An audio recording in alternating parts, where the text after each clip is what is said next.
Okay.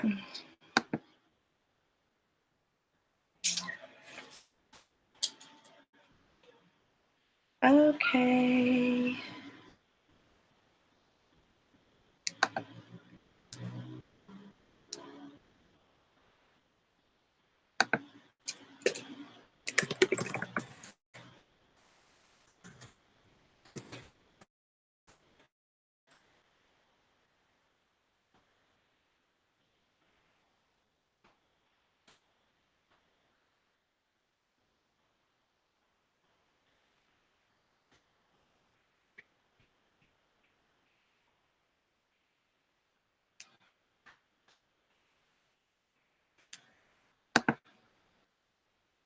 Okay, so I'm just waiting for people to show up.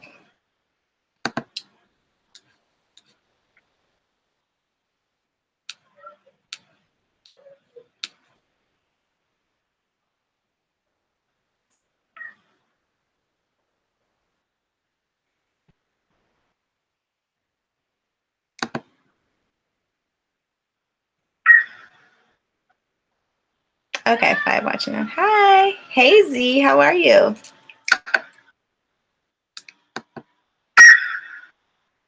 Okay, 5 watching now. Hi. Hey, Z, how are you? Oops. Okay, let me go back because that's causing a double playback. Just a second, guys. I'm trying to get everything. Okay. Hey, guys. Thank you. You guys are so sweet. So I'm just waiting for other people to join. I'm so excited about today's class, you guys. I am so excited for what I put together for you guys. Okay, so can you guys hear me? Are we good with the sound? Can you guys hear me okay? I know you guys can see me.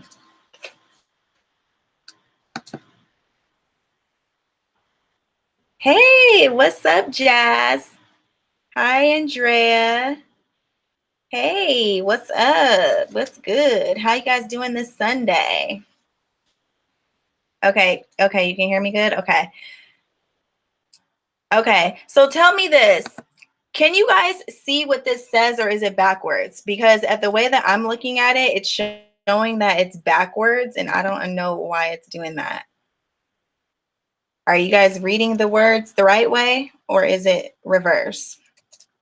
Because it's showing it to me like a mirror, which is like really weird.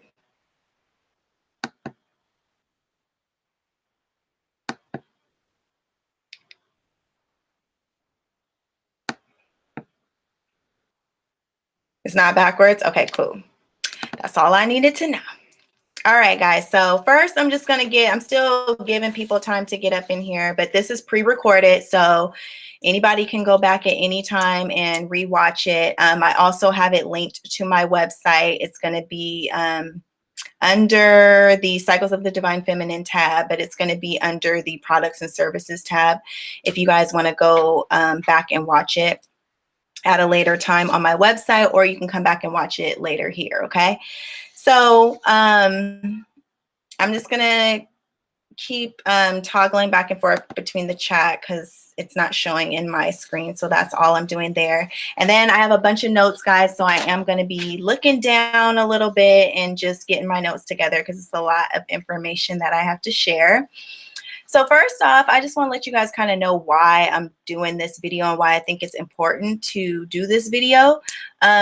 Basically, this video is about cycles of the divine feminine and just cycles of the universe in general, because it's very important for us to know that we live in a universe that operates by cycles, meaning that nothing stays at one thing for too long. The universe is constantly changing from one thing to the next, and it's constantly going through transformation and change. And this also is something that is reflected in our lives. So we really need to learn to loosen up and go with the flow and ride the waves and go with the changes of life and realize that life is not supposed to be on the upswing all the time or 24/7, okay? We have our up times and we have our down times, and this is embedded in us and embedded in nature. And I'm going to show you today exactly how it's embedded in nature and therefore in our energetic bodies to go through these processes of transformation. And hopefully it'll allow you to look at your life from a more holistic perspective and like stop having this limited mindset where it's like you think your life has to be perfect all the time. We go through stages, we go through cycles, okay? And that this is what causes growth in our lives.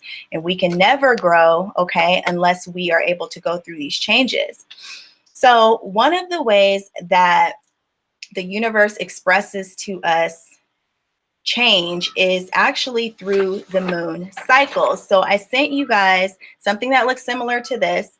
I did send them out at different times, so you may have gotten a graph that may look a little bit different than this, but they're mostly all the same, okay?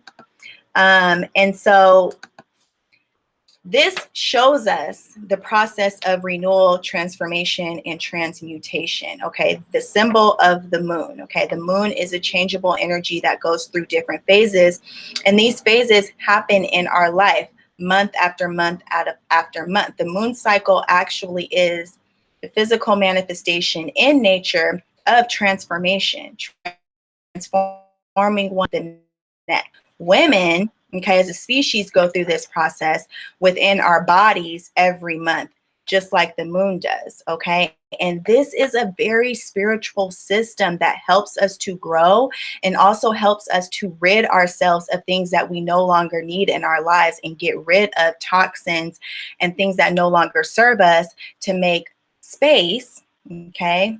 This is the empty space for new seeds to be planted, to come into our life, to grow into its fullest manifestation, okay? And then we release it back into the ethers, okay? So it's a process of growing and a process of letting go.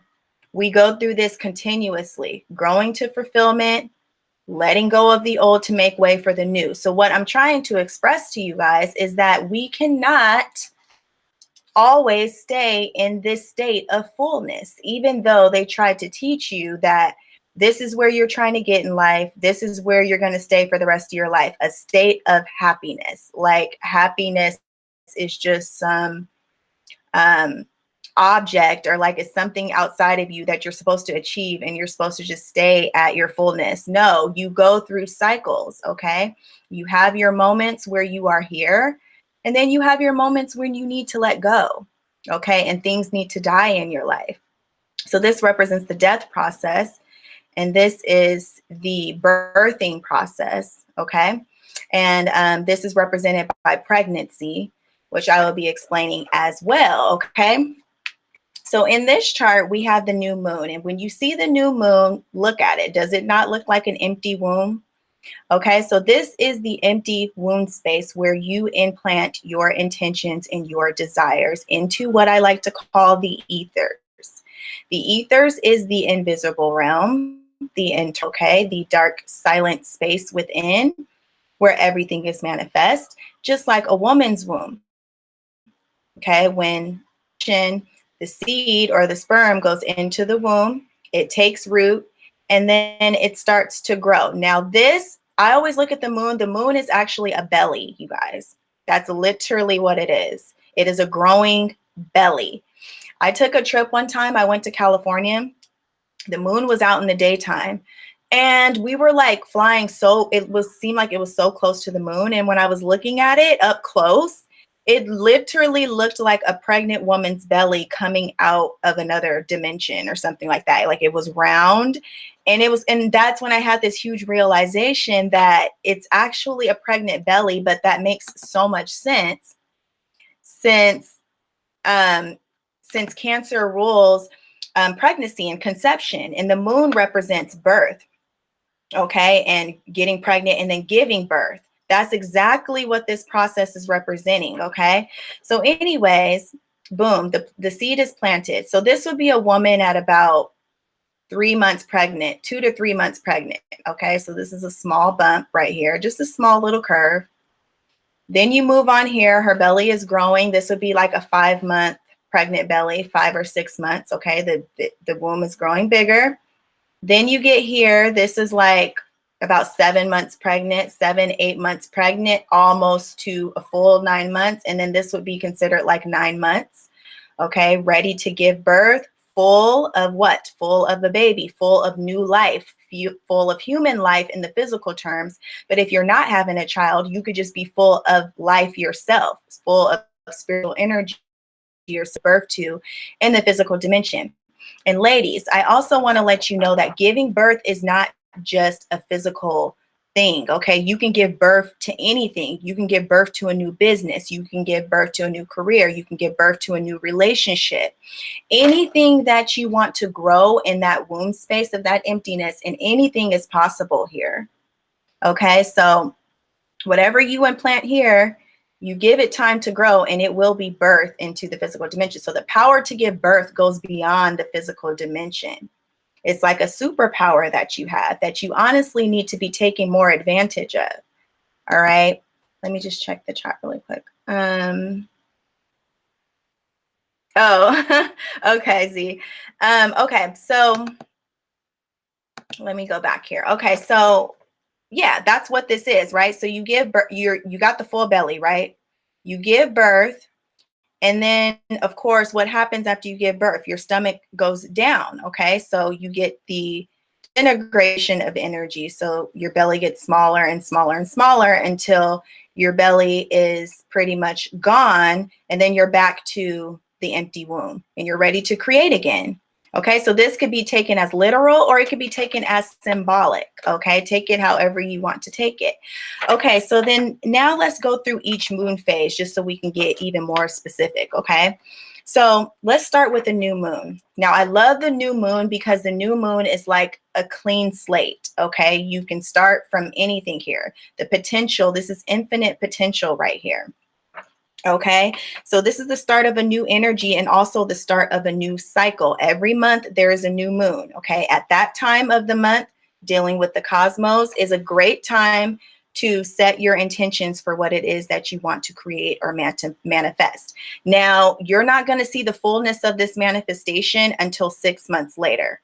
Okay, at the full moon that corresponds with the zodiac sign that this is correlated to, which I will explain later in this lecture when I start talking about astrology and the moon cycles, which I will get into because that's some real good information. Okay, but anyways, you implant your intentions here. Okay, and this is where you plant seeds. Okay, this is where conception happens in the womb space. Okay, then you have the waxing moon. Okay, so this is when the energy is starting to build. Now, when you plant seeds, some of those seeds are going to grow, some of them are going to take flight, and then some of them are going to be duds. Okay, so whether it grows into the full birth of a quote unquote child is really dependent on how good your planting skills are. Okay, so that's something that you have to work on as far as your intentions being very, very clear and not being muddled or anything like that.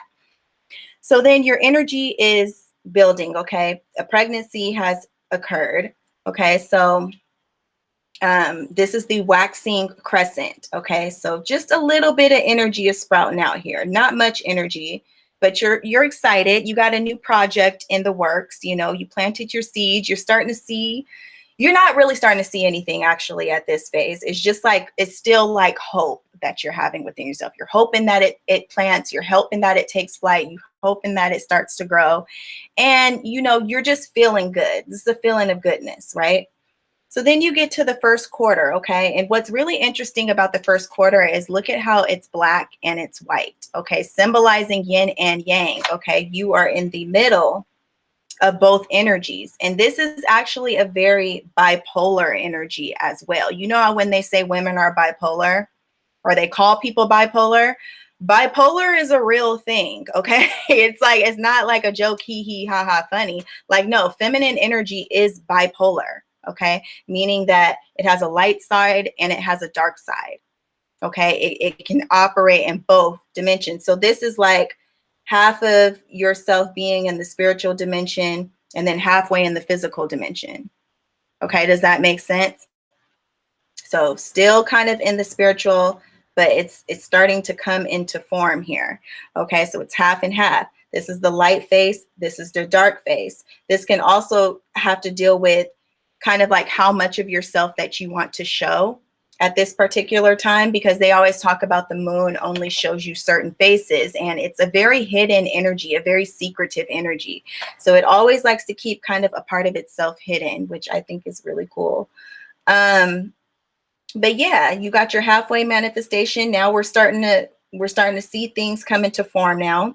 Okay, then you have your waxing gibbous. Okay, so this is when you're getting close to the full moon. You're really starting to build up to the fullness. Okay, so this is when things start getting intense. Okay, this is when, you know, when a woman's like 8 months pregnant or something like that, she's starting to get over it. Okay, it's starting to get kind of overwhelming to be carrying all of this new life within her. And so this is coming into realization right here, coming into realization of what it is that you created. Okay. And you're really starting to see it in front of you, like see it in your own eyes, like, oh my God, this is really a real thing. I'm really getting ready to have birth. I'm really getting ready to have a child, or whatever it is that you're creating. It's something that's really becoming real now.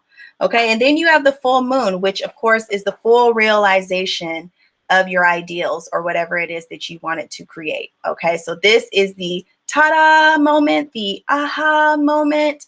This is the culmination of it all. Everything that you have been working so hard toward, you finally get it here. It's here in the fullness. You know what it is. You can celebrate it, all of that. Okay, so then we start going back. So this is like going from the non-physical into the physical, right? And then this is going back into the non-physical. Okay, so then you get the waning gibbous.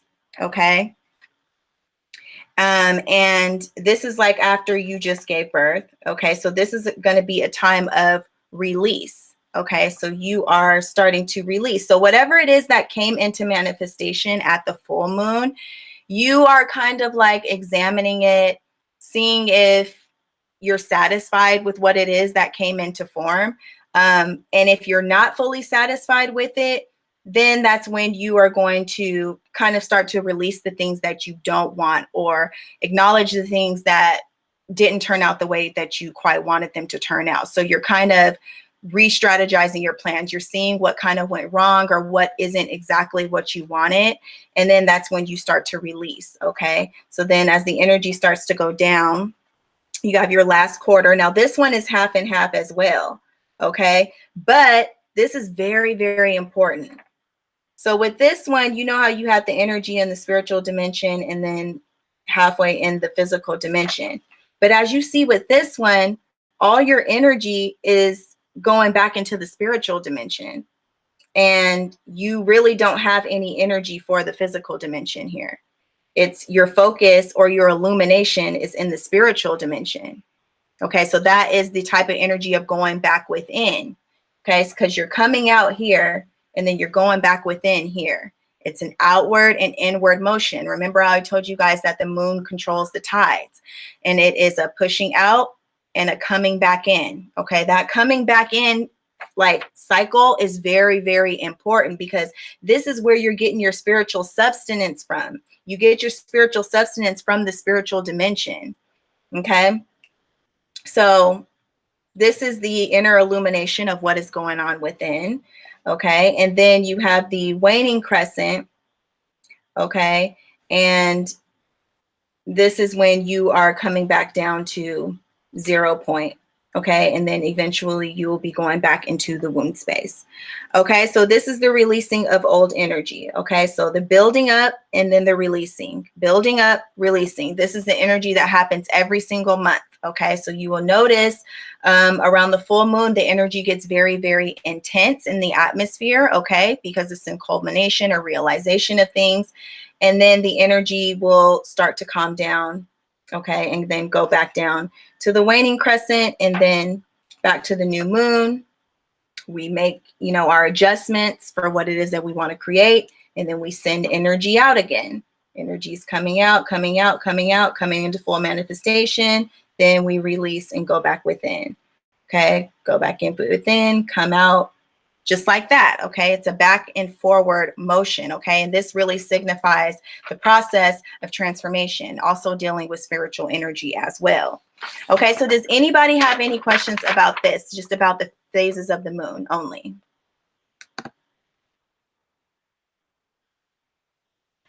Okay, True B, does the pains one's experience of giving birth to something or life means anything as it relates to the moon cycles? Absolutely, absolutely. And actually, honestly, giving birth, you know how it's painful and things of that nature. That's very, very symbolic, you guys. Like when we go through things from a spiritual sense of things, and it's very, very painful. Okay, because in a lot of the sense, we give birth to ourselves. Okay, we give birth to ourselves, we give ourselves new life, and but that can be something that can be very painful. And also letting go of things is also something that is very, very painful, whether it's a wish that we had that didn't come into fruition. Because really, when you think about the menstrual cycle, and this is something that I read a long time ago, but they say actually every month a woman releases an egg, right? And the whole point of releasing an egg is for it to get fertilized, right? So if a woman ovulates and the egg doesn't get fertilized, then she sheds the lining of her uterus, right? And that's like her shedding the egg, right? But they said it's like a time of disappointment because the egg didn't get fertilized. So a woman naturally feels let down around that time of the month, like a week before she has her menstrual cycle and the week that she has her period. It's like a feeling of feeling let down, like your conception didn't come into being. Okay, so it definitely is something that's spiritual. It's just represented in the physical dimension as a physical menstrual cycle or the moon cycles or what have you. But it definitely is symbolic of a spiritual experience. And that's kind of what I'm trying to get across to you guys. Okay, so is there any other questions about this? The moon phases, okay, and how you can work with it. Just start to become more aware about what cycle that the moon is in. They have a lot of calendars that will tell you like the new moon date, and they even have some calendars that tell you every single day what energy that the moon is in. But it's really phenomenal to plant your intentions on at that new moon phase. And then you'll also notice around the full moon time, it's like you start to realize a lot of things about your life at that time. Things start to make a lot more sense because the full moon represents illumination, full illumination, okay, of what's going on in the spiritual dimension, what's going on in your life. Everything starts to take on a new meaning around that time. Okay. So let me check the chat really quick. Why do people compare craziness and bad things to full moons?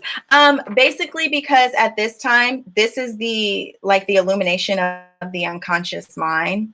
So feminine energy, guys, is not rational energy, okay? Masculine energy is rational, okay? It thinks in straight lines. It puts things into a box. It labels things. It likes to know what's going on in a straight, orderly manner.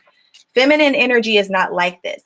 Feminine energy is intuitive. It's instinctual. It's erratic. It's chaotic. It can't be controlled because it's creative. And creative energy it can't be controlled. It's going to act when it wants to act.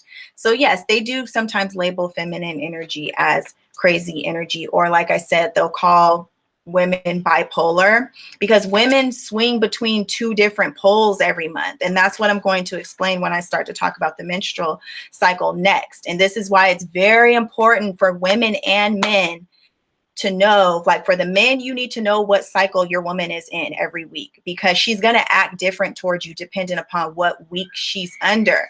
A woman is regulated. This is what her energy looks like, guys. Okay, so a lot of men want women to just stay like this, like stay at the full moon cycle. When a woman is in her full moon phase of the month, she's very welcoming. She's very outgoing. She's very happy. Okay, she's social. Okay, she wants to have a good time during her full moon time of the month. Okay, but if you're going to catch a woman in her dark moon phase, when she's going back within, and when things are rising to the surface from the unconscious, the things from the past that she still remembers, that she may try to sweep under the rug, but she can't sweep it under the rug anymore because it's coming up to be acknowledged. She's going to act differently toward you during that week because she's working out things in her unconscious mind. Okay, so even though, like, if you catch a woman when she's in her full moon phase, she may be very happy. She may be all over you. She may be very playful and very lighthearted. But if you catch her during the dark moon phase of her cycle, that same thing that you were doing 2 weeks ago that she liked may irritate her now. She may not like that about you at that moment, okay? Because her energy's in a different place. So what I'm trying to say is a woman goes through 4 different seasons throughout the month, okay? And these seasons are directly correlated with the 4 seasons of nature. Okay, so a woman goes through a spring week, a summer week, a fall week, and a winter week, and her personality is going to be different each week. Okay, so that's what I'm going to be explaining to you guys next. Okay, yeah, men have cycles. Men follow the cycle of the sun, which is a lot more simpler. It's not as complex as the woman. As you see with the sun rises and reaches a pinnacle and then falls. Okay, so it's just like it rises and then it goes down. But a woman, she's in a completely different energy phase every day. And this is especially true for water sign women. Okay, water sign women are really, you're going to notice these changes about them a lot. And it's, of course, especially Cancerian energy, because they are the literal manifestation of this. But women in general, I had it upside down. Sorry, guys. Women's energy changes, okay? And that's because she goes through different psychic changes. Her psyche changes throughout the month. She's aware of different things at different times. Like men, their solar energy, so their awareness is the same, like every day pretty much. A woman's awareness changes every day. So it's like some days she's aware of the things that are hidden in the ethers, and then other days she's more focused and aware on the physical dimension. So in her full moon like week, she's going to be more focused on the physical and the surface layer of reality. That's why she's a lot nicer to you. But when she's going into her psychic energy, when she's going into the unconscious mind, which is going back into the spiritual self, which it would actually be, I'm not looking at this right. Okay, yeah. So when she's going back into the spiritual self, which would be this bottom one right here, she's more aware of the darkness, meaning she's more aware of the psychic energy. She's more aware of what's going on beneath the surface. That's why she's bringing up the incident that happened 3 years ago that you thought that you guys got over. But if it's still lying in her unconscious mind, it's going to come up during this week, which is usually the week before her period or the week of her period. Okay, so I'm going to get deeper into this to really explain. Shut up, ES. No, I'm about to, you just wait on it. Okay, listen, let me break this all the way down. I'm not making excuses, okay? This is for real. Okay, so okay, so first things first, guys. The calendar that we operate off of is bogus, okay? Because they put 31 and 30 days when really it's supposed to be 28 days in a month, every single month. Why? Because we're supposed to be going off the cycles of the moon. The moon was the first cosmic body that tracked time. That's the only way that the ancients in ancient society knew about time, was from the moon. That's how they knew when to do things, when to plant certain crops and plant seeds, because it rules over planting seeds in the physical dimension and planting seeds metaphysically. Okay, but they knew their gardening, how they grew their food, everything was determined by the moon and what phase that the moon was in. That's how they knew when to do stuff. And so the moon is very much connected with time.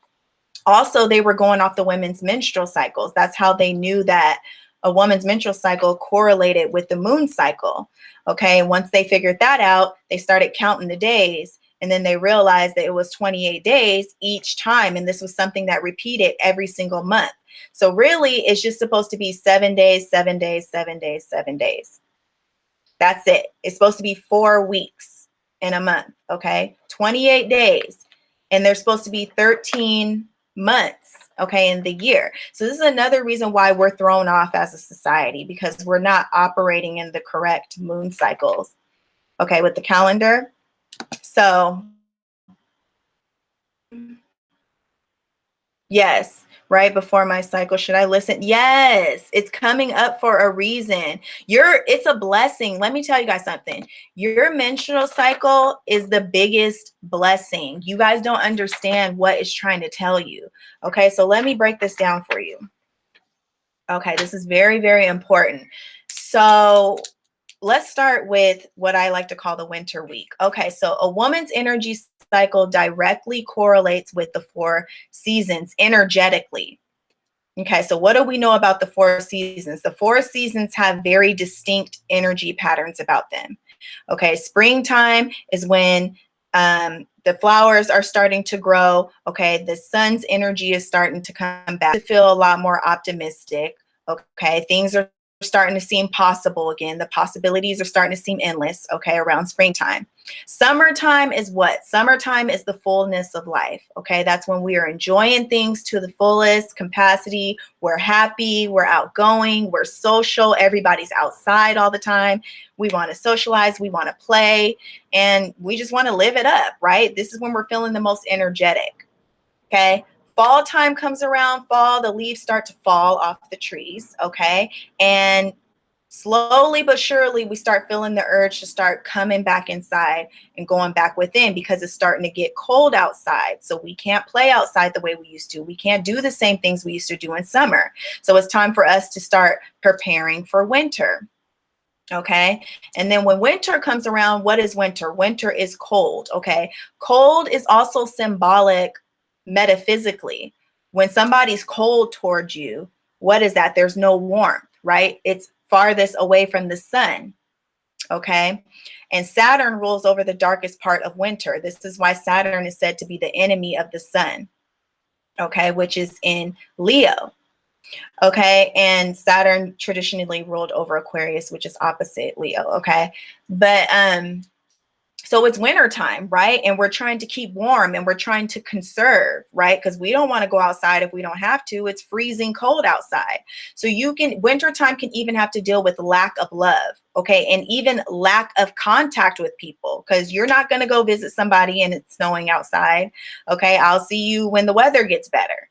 Right? So you're staying behind closed doors more and you're more inward focused naturally in wintertime. Now,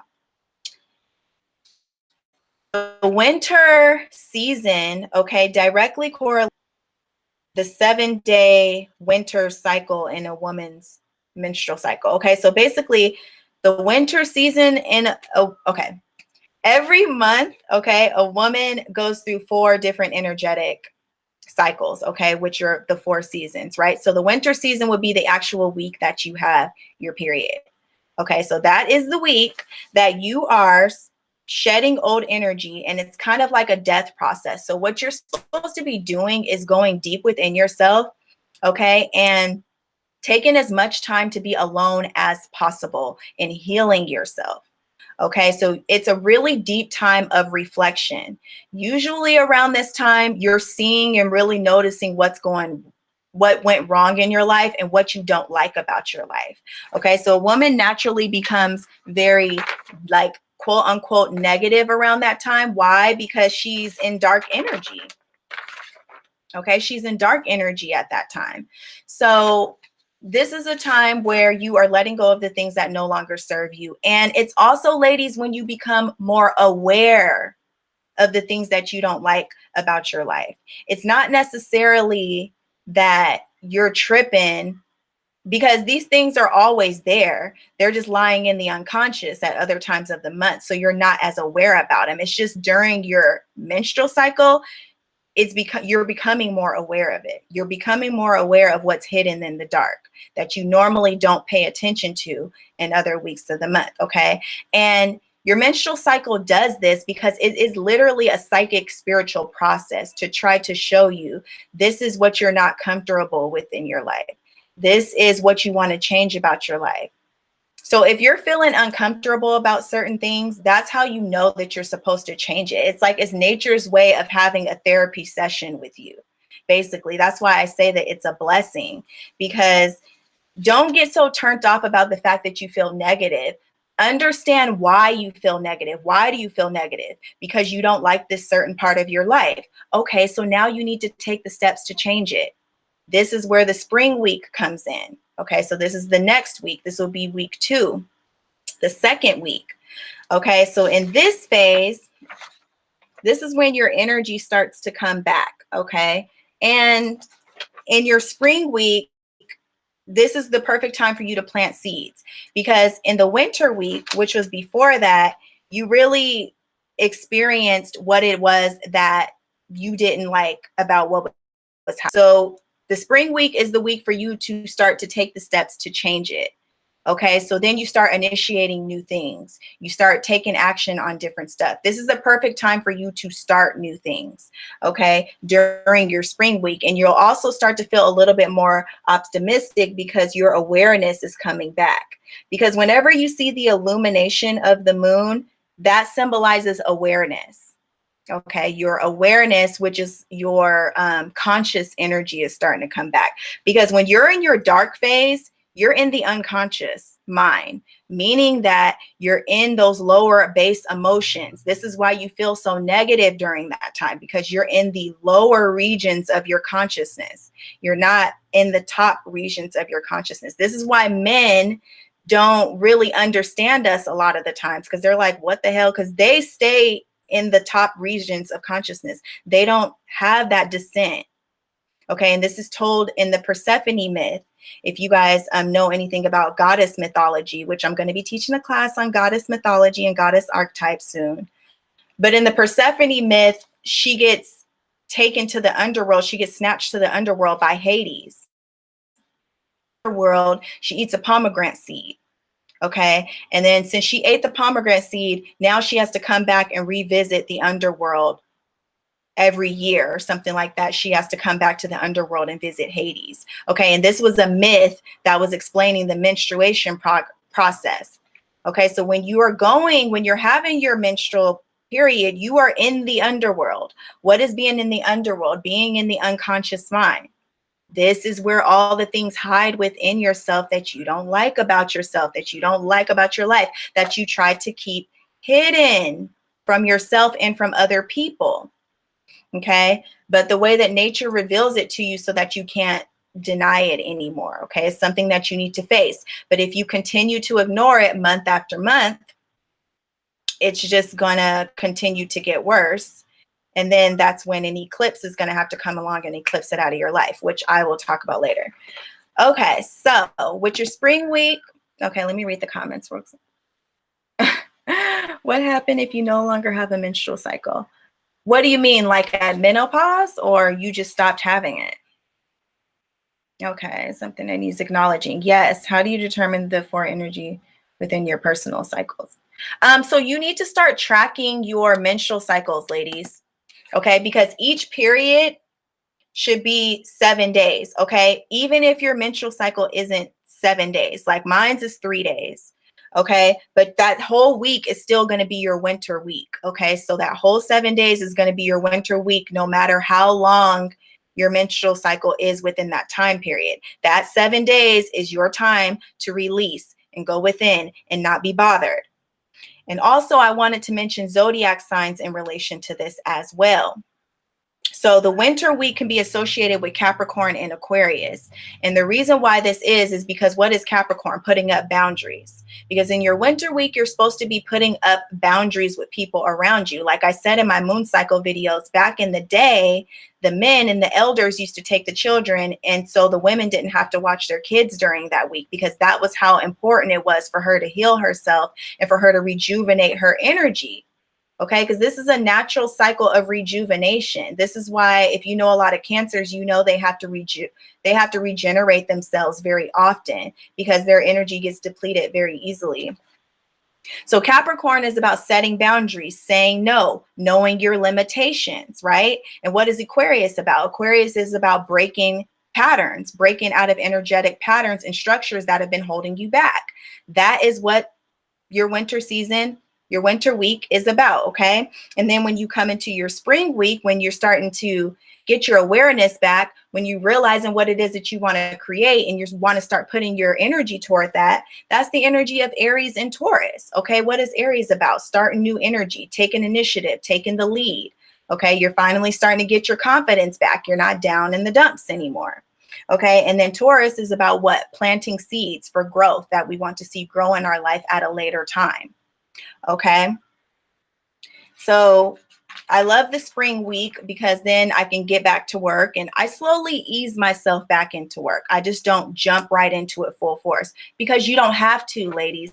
This cycle is naturally leading you to the amount of energy. You see the amount of light is showing? That's how much energy you should be exerting every day. You see how it's showing you what you need to do. Look, it tells you. This is telling you go back within. Your energy is decreasing, okay? Your energy is getting more buoyant. So when is the time that you should be putting in or you should be expressing yourself the most is going to be here because you have more energy to do so. Also more awareness, okay? So then, okay, we're going to take it to the summer week. Okay. So then in the summer, then you're building up into the full moon, right? So the full moon's right here. Okay. So you're building up into the full moon. Okay. And this is, again, 7 days. Okay. Because each season is 7 days. So you're building up to the full moon. Okay. And the full moon, now this is your summer week. Okay. So this is when you're feeling yourself. All right. This is when you want to go out and you want to party. You want to be social. You want to talk to your friends on the phone. You want to laugh, kiki. You want to have fun. You want to joke around. It's a very carefree, light type of vibe. I'm talking about in the woman's menstrual cycle. I'm not talking about in alignment with the actual moon. Why? Because some women's cycles aren't linked with the moon. And then some women have their menstrual cycles at different points. Like some women have their menstrual cycles with the full moon and some women have their menstrual cycles with the new moon. So it just really depends on how you're synced up. Okay. But regardless of the fact, ladies, every woman goes through this 4-week energy cycle that I'm explaining. Okay. So then during your summer week, this is when you're feeling yourself. So this is when you feel social. You want to do stuff. You really want to interact with people during this time. So it's like if you're an introvert, which a lot of you guys are, or an empath, this will be the week where you actually can make plans. Okay. This will be the week that you can actually keep those plans. When you say, yeah, we're going to hang out, you can actually really hang out with your friends and be around them. And people don't annoy you as much during your full moon week as well. You're like more able to tolerate people. Okay. And you're just more carefree overall because your energy is more in the physical dimension. Okay, so you're not as much focusing on spiritual matters and reflection and all of that stuff during that time. So that's the week that you shine. You want to be seen, all right? So take advantage of your summer week. You usually feel very energetic that week. So for those 7 days, capitalize off of it. Like me, I'm so in tune with my moon cycle now. I plan my vacations during my summer week. Best believe I'm getting married on my summer week, okay? Or probably like the spring week leading up to the summer week is a good time to get married. Okay, so you got to think about all these things in correspondence with your life, ladies. Okay, plan your trips around your summer week and all that stuff, because there's nothing worse than planning a trip and then you have your menstrual cycle and it just ruins everything. So because you're just not going to be feeling it, and you're naturally going to be feeling more negative thinking. So who wants to go on vacation when you're feeling more negative? Okay, you want to go when you're feeling more positive and more vibrant, right? Okay, so boom. This correlates with Cancer and Leo energy, your summer week. Okay, that's why Cancer and Leo are in the summer. Okay, so Cancer is about what? Nurturing and loving the home and the family. It's also about nurturing and loving yourself as well. So you may, like I said, you may be feeling yourself, but it's also about caring for other people. So during your full moon week, ladies, that 7 days, okay, when you're in your summer week, that is the best time to really build on your relationships with other people. It's also a great time to build on relationships with your mate. So have date night, take your kids out for ice cream, take them to the park, because you're willing to give more of your energy that week. That's why it's the full moon week for you. It's your summer week. Okay. So it's like you're more willing to give of yourself then. You're happy to give of yourself. Okay. And this is most likely the week, ladies, that your man likes you the most. Okay. This is the week where he just wishes you would be like that all the time. Okay. And so take advantage of that week. I like the spring and the summer. For spring week and summer week, that 14-day time period is when I get the most stuff done. Okay. Then you come to your fall week. Okay. And this is the seductive week, ladies, because this is when you're feeling like a seductress. Okay, so let's talk about fall time. Like fall time, honestly, is the most romantic energy to me. And this is why I love fall, because there's just something really sexy and hypnotic and seductive about fall that I just love, right? So this is when you're feeling more sexual. You're going to be feeling really sexual. You're even going to be more aggressive, ladies, like a lot more aggressive during this week. You are going to be more outspoken and you're going to be stating what you want. So you're going to be going after what you want a lot more too. So this is the week where you can get into some altercations. Okay. So, because this is the week of PMS. Okay. The week before your menstrual cycle starts, which can be a very dangerous time. This is like the week of the Scarlet Woman or the Woman in Red or whatever. She's fiery. She's on fire. She's feeling seductive. Okay. But she's also, again, more aggressive. Okay, so this would really be like a red hot energy coming on, a very fiery energy coming on. So this is when she is, so it would say, this is like pretty much here. It doesn't correlate all the way, guys. I'm sorry, because it should be 7, 14, 21, and 28, but they have these extra moons right here, which is kind of throwing the graph off. But basically, this is the fall time. So then her energy is starting to turn back within. Okay. So she's starting to reflect more on that spiritual energy. She's starting to turn her awareness back to herself. Okay. So this is when a woman starts to become more aware of the things that are irritating her. Okay. The things that are getting on her nerves, the things that she just doesn't like. Okay.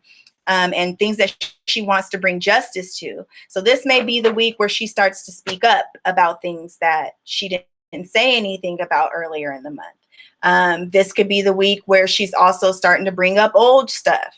Okay, because it's like she's starting to become more aware. Her awareness is going back within, is going back in to reflect. So then this is when she is willing to state what it is that she's feeling. She's a lot more vocal, and she's not afraid to be vocal because she doesn't care about upsetting the status quo at this point. This week has a very warrior goddess vibe to it. And that's why this one is represented by Libra and Scorpio. Okay, so because these are the two signs of the fall. So Scorpio, obviously, because it's a very seductive, sexual, aggressive energy. And also Scorpio, come on, Scorpio is a fierce sign. Okay, and then Libra, because it's dealing with relationships, but it's also dealing with justice. Okay, so justice for yourself, speaking up for yourself, being more vocal. Okay, so this is why during the PMS week, women tend to bring up a lot more things that have been bothering them during that time, because this is your week to speak up. This is when you're not taking no BS. Like I become way more fiery and aggressive around this week. Like if you guys notice with my videos, you guys will see the change in the way that I interact with you guys. Like when I'm in my earlier phases, like my spring phase or whatever, I'm like very sweet and like nice and patient. But like when I get to my fall week, I'm just like going off. Like I'm just like, let me tell you guys about this and let me tell you about that. Cause it's like I'm just letting it all go. Okay. You can clearly tell with me because I'm a Cancer, my different phases that I'm in. And then boom, you're just gonna go back down to your winter week, which your winter week is not supposed to be about turning up, ladies. It's supposed to be about self-care. Okay, so you're supposed to turn up during your fall week. Okay, so let me just go to the chat because I know you guys have been asking stuff. Okay, so you said what will happen if you no longer have the menstrual cycle? Okay, menopause. Okay, no. Oh, you guys, I'm gonna get to that. I'm gonna cover that. Don't worry. That's in my triple goddess stuff. So I'm getting to that, y'all. All right. And did you guys know that menstrual blood is actually what creates flesh? That's why a woman stops having her period when she's pregnant. Like, think of how powerful that is. A woman's menstrual blood creates flesh. Like our bodies, this is blood clotted menstrual blood. I know you guys, some of you guys don't want to hear that, but that's literally what it is. Because if you think about a blood clot, look at it. It looks like it forms into flesh after it gets hard.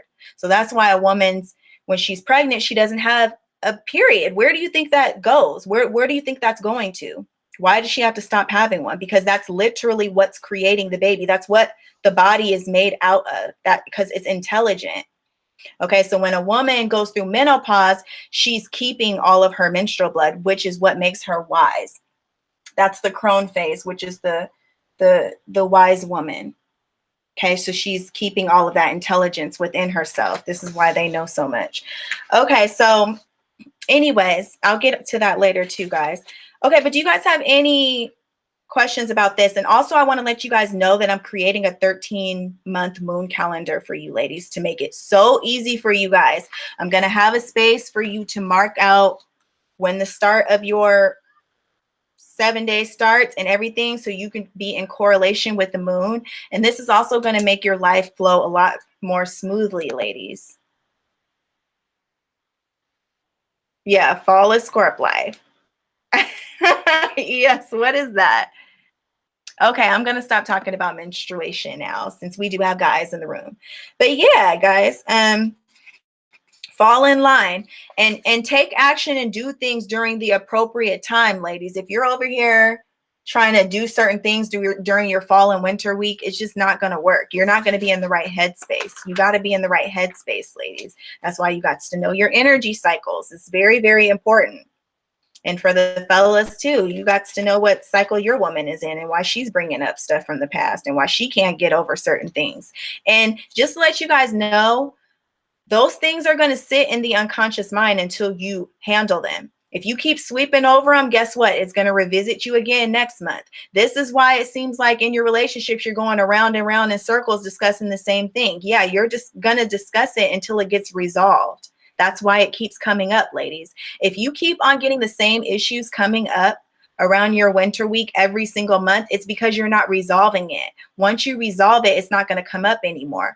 And lastly, if you have like really heavy menstrual cycles and a lot of cramps and things of that nature, that is a direct physical manifestation of you not transmuting and transforming stuff. Because what is this cycle about, ladies? It's about transformation. You're supposed to be transforming the old to birth the new. If you're not doing that, your menstrual cycle is going to give you a lot of problems because it has to physically get it through to you because you're not getting it on a psychic metaphysical level. So it tells you physically, which is the last resort, like it doesn't want to make it bad for you. But if you're not getting it, Mother Nature's going to make you get it. Okay.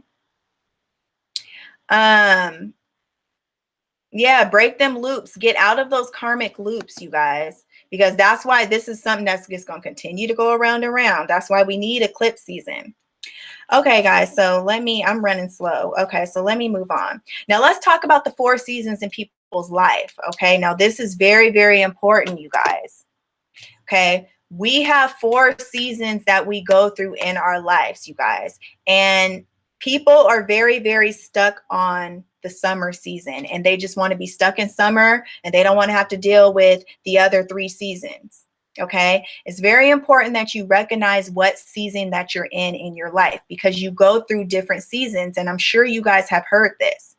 Now, in our fairy tale world, in our fantasy world, of course, we all want to live in summer all of our lives, right? We just want to live in summer. We want it to be sunny 365 days out the year. And we don't want to deal with any of the other seasons. Summer season of your life is what? When you are thriving, when you're flourishing, when you are experiencing success, when you are experiencing the fruits of your labor. Okay, when you're getting all the things that you asked for, when you are expressing yourself to the fullest, you're confident, you're happy, you feel fulfilled, you finally got everything that you wished for, that you worked so hard for. And summer is a great time of our life when we reach that certain pinnacle of success. I personally feel like I'm just now entering my summer season. Like the very beginnings, I would say I'm at the end of my spring season, like getting ready to hopefully enter my summer season. Hopefully spring don't last too much longer, because it's been a long spring for me in my life. It's been a long spring and it's been a long winter that I had to endure. So I'm ready for the summer season in my life. But it took me a long time to get to that summer season. But what I'm trying to say is honor all 4 seasons of life. Okay. So let me just express to you what these are. Okay. So summer season, you reach success, you're reaching all your goals. Okay. You're seeing all the seeds that you planted manifest now. Okay. So this is the big woo-ha, we got it. We living it up. We're abundant. We're getting all these things, right? It's very expansive. Your life is growing. It's expanding past its limitations, right? So you have your summer season, cool. Okay. But then after your summer season, the summer season in your life, then comes fall. Okay. And fall to me is one of the most important seasons in your life, even though a lot of people look at their fall season as being bad. Okay. So your fall season comes into play when you've lived the fullness of your manifestations. Okay. And now you're starting to grow dissatisfied with the life that you created. So summer basically is when you've lived it up. You've done everything that you could possibly do. You've experienced all this success, right? But now you're just like, okay, is this it? Like now I'm starting to become I'm itching for a little bit more. Like this isn't really doing it for me anymore. Like this isn't really fulfilling me like it did in the beginning. Because I always tell you guys, do not look at success as one end goal that you're just going to reach and you're just going to be happy with in the rest of your life. No, you reach success, you stay there for a little bit, and then you realize a new dream. You realize that you want to create something more. You realize that this isn't as far as I can go. I can even go further than this. But before you can go further than that and reach your next summer season, you got to go through fall, winter, and spring before you can get to your next summer season. Okay. So let me explain that. Okay. So when fall season comes around, you start to become kind of bored with what it is that you've manifested. And you're kind of starting to realize that maybe everything isn't cracked up to what you thought it was going to be. Like, things may even start to fall apart in your life. Okay. And this is why it's called fall, because things start to fall apart. The leaves start to fall from the trees. Okay. So things are kind of starting to fall apart at the seams at this point in your life. You can't keep it together any longer. You can't continue to ride this wave of success. You're having to make some adjustments now. You're starting to get hit with some lessons now.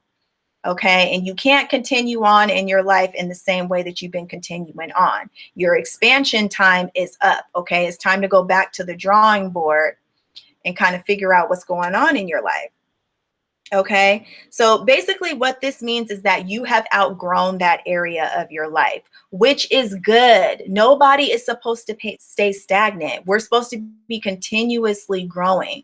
So what you were satisfied with 2 years ago, you're not going to be satisfied with now. Why? Because you've grown. You've grown into something else. So that's why I said you're not meant to stay in that summer season forever, because a certain point's going to come when you're going to want to create something new, or when you're going to get tired of experiencing the same old, the status quo, right? So when you come into your fall season, you may start to become a little bit disillusioned. Things may start falling apart. Things may not be going your way the way that you would want them to. And the universe does this because it wants you to change. Okay, so it's really a blessing in disguise. Don't ever look at anything as bad, just because sometimes things have to fall apart in order to fall together. Okay, I'm sure you guys have heard that. So the universe creates, but the universe also destroys. Okay, so this is when things start to become destroyed in your life. And even though you're looking at it as bad, what is it doing? It's cleaning out and making way for the new to come into your life. What did I do with my sheets of paper? I don't know. Oh, here they are. Yeah. So yeah, you know, it's like going back to the moon cycles. Okay, you reach your fullness of life, but you want to create something new, right? So things have to start falling away. Okay, you got to start releasing. You got to release that old to make way for the new. Okay, so that's what fall is about. Fall season is really a blessing because you don't want to stay stuck in that place. You want to move on to something else. But before you can do that, it has to be dismantled in your life. And this is when things start to fall apart. Okay, that's your fall season. Now moving into winter. This is the season of your life or of people's life that they dread the most. Nobody wants to be in winter season because they don't think it has no value, but it really has all the value. Okay, because when you go into winter season, this is the dark times of your life. And I know all y'all been there. I know I've been there for far too long in my early days. Winter season is the dark times. Okay, it's when you're experiencing restriction. So this may be a time where you lose everything that you built or lose everything that you had in your summer season. Okay, and now you're having to basically go back to the drawing board. Okay, some of the things that you had didn't work out the way that you thought they were going to work out. This could just represent endings altogether. Okay, endings of relationships, endings of your career. Okay, and it can even be the ending of yourself, like the ending of an old personality that you had that you've outgrown that you need to get rid of. So basically, things around you are dying during this season. This is what's represented by the winter season. You're having to let go of things, some things that you don't want to let go of, but you need to in order to evolve. And things just may seem very sad and morbid around this period of your life. You may lose hope. This can signify depression. Okay, the winter season in your life can be you being deeply depressed at the worst manifestation. And you just seeing kind of like the reality of your life. And it may be a reality that you don't like. But the thing about the winter season is how long it lasts really depends upon you as a person. Some people get into the winter season, and because they put so much energy into it and because they feel so bad for themselves and they lose hope so much, they literally stay in that season for years and years and years. And this is what would be called chronic depression. But nobody is meant to stay in winter season for the rest of their life. That's not natural. Okay, it's natural for you to go through different seasons in your life. And winter season is just like any of the other seasons. Winter season is just like summer season. It lasts for a little bit and then it's supposed to transition into the next energetic phase of your life.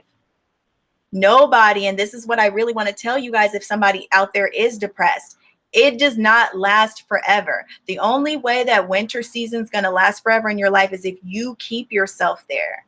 And you keep yourself there by just wallowing in it and sulking in it and making it deeper and deeper and really making it deeper than it really is.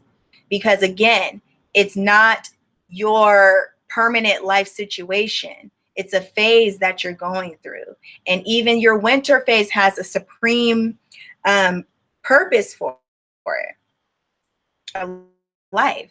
Okay, because what does failure and loss of things teach us? It teaches us a lot of things. It makes us stronger. It teaches us what we don't want to do again in the future to end up in the same situation. So it makes us change our behavior. It makes us change our approach to things. So it's a learning time in our life. It's a time where we're learning a lot of lessons.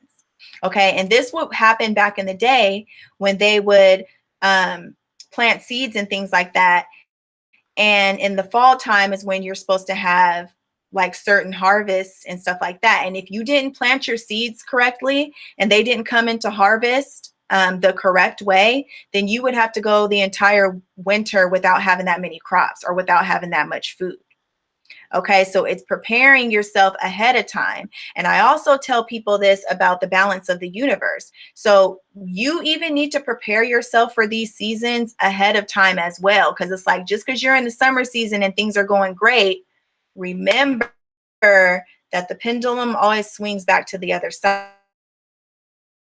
You're going to get completely down and out, but you may get some challenging situations happen for you later down the line. So just keep that in mind and try to stay as balanced as you can throughout everything that's going on around you. Okay, so so we build our strength up in winter season. Okay, this is a time for deep inner reflection. And this is very powerful because when things go wrong in our lives, what does it cause us to do? It causes us to reflect on ourselves. It causes us to see maybe what we're doing wrong in our life, how, and if we should approach them differently. And we need these things in order to what? To grow, to become better people. Okay. If you have a failed relationship that didn't work out, and see why that relationship didn't work out. Maybe some of the things that you contributed, maybe the thought processes that you have behind choosing mates. Maybe you have some past trauma that's not healed, and that's why you keep attracting the same type of mates. Try to do the self-reflection on yourself to figure out what's going on or what you're doing wrong, so that when you do go to plant seeds or create the life that you want, you can have better awareness about what it is that you don't want, so that you're not manifesting the same thing over and over again or ending up in the same place. So then after winter season, right, because it's not supposed to last forever, then you're going to come back into spring season. So spring season comes around when it's like you're tired. You're just tired of being down and out. You're tired of being tired. You're tired of taking losses. You're tired of being depressed. It's like, let me pick myself up. Let me do something. Let me just start taking small actions just to try to make something happen in my life. Let me just, let me try a few things. Let me get a little bit of optimism back in my life, right? So this is when the glimmer of hope comes back, the spark of life, which I like to call it. And I love that term. This is the spark of life. This is springtime. Okay. What's spring? Like springing back to life. Okay. You know how they have fall, like things are falling away, and then they have spring, springing back to life. Okay. Resurrection. So in your springtime, this is when things finally start to turn around for you. And this is when you start to take action in your life to make things happen. Okay. So you start to get your initiative back. Okay. You want to start taking actions toward things. And even though you're coming back from a very perilous road that you've been on, little by little, you start doing small things to kind of bring yourself back to reality. Okay. You're like, you get a plan in action, because when you was in that winter season, you was thinking hard. You had to come up with a plan. You're like, okay, I got to start all over again. So let me see what I'm going to do. Right. So you start to think up a plan, and in spring season, you start to put it in action. Okay. You start to do things. You start to initiate things, right? New things, new energy. Okay. And this is when you start new projects. This is when you may start to take more risks in your lives. Okay. So you start taking risks, because what are you trying to do? You're trying to get back to that summer phase. Okay. So to get back to that summer phase, you got to start taking action, and you got to start putting in a lot of work. Okay, so this is when you start laying down your seeds, planting new seeds for what it is that you want to see manifest in your summer season. And then you're over here creating a whole new life that's even different from what you created in the past. Okay, so this could be a very exciting time, because it can be like you're starting over or you're starting from scratch, and you can create whatever it is that you want to create. But a lot of work goes into this season. So this season, it may seem like you're just working, like you're putting in a ton of work. And you may not see the results right away because it's spring. So it's like a slow process of things springing out from the dirt. Okay, so you're starting to see the growth of new life. Okay, and it's coming. It's not to its fullest manifestation, but you're feeling more optimistic day by day, because you're starting to make some progress in life. Okay. So I really like this season as well. Also, I want to mention this is a cycle that goes around and around and around. Okay. We all go through these cycles in our lives, right? But to me, some energies or some zodiac signs, like I feel like some people go through these cycles super slow, and then some people go through these cycles super fast. Like I find that masculine signs, like air signs and fire signs, tend to go through the 4 season cycles like super fast. So like they'll be in their winter season maybe for a month or two, then they'll go into their spring season, they start putting stuff into action, then boom, they're back in their summer season. Okay, and then their fall season comes just as quick.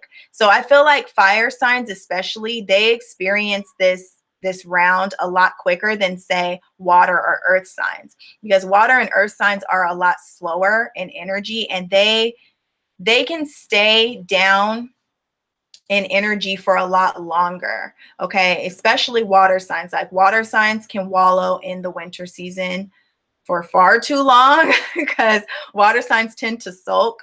Okay. But also when they get into their summer seasons, it can last for a lot longer. Okay. So their summer seasons don't end as fast. They can actually stay in their summer season for a lot longer and enjoy it for a lot longer because it took them a lot longer to get there. Okay. Also with earth signs too. Like they can stay in their spring season for a long time, which is working hard at a goal.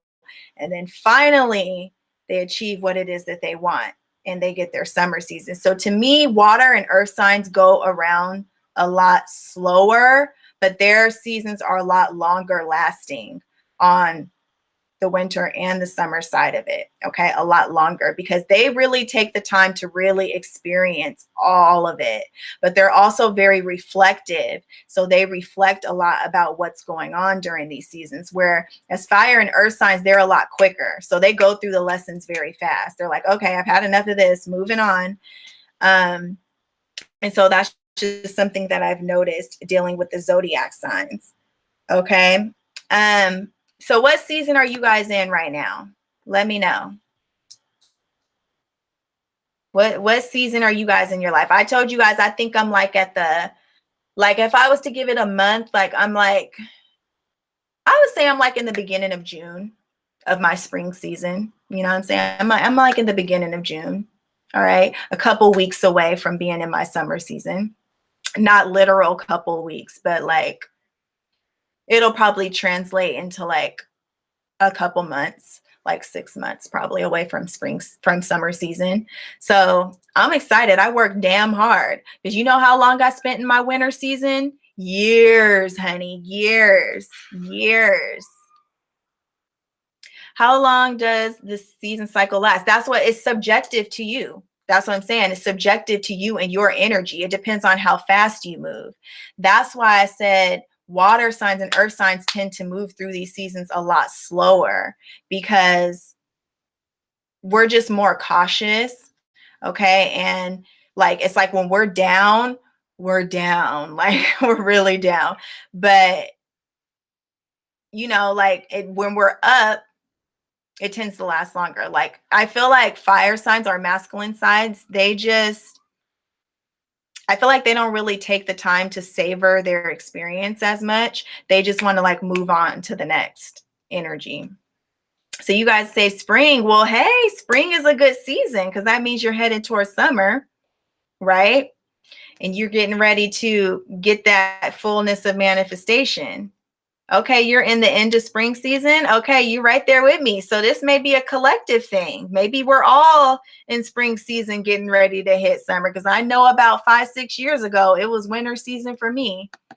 Okay, and it was not fun. So yeah, you guys, I'm excited. But yeah, it just depends on you as an individual, how fast you move through your lessons, how soon you're willing to take risks, how soon you're willing to put yourself to work, how much work you're putting in during your spring season will determine how soon your summer season will come, how much work you're putting in and what have you. All right. But when you are in your summer season, just enjoy it for what it is. You don't know how long it will last, but fall season will eventually come back around. Okay. So just be open to all seasons. They all have something to teach you.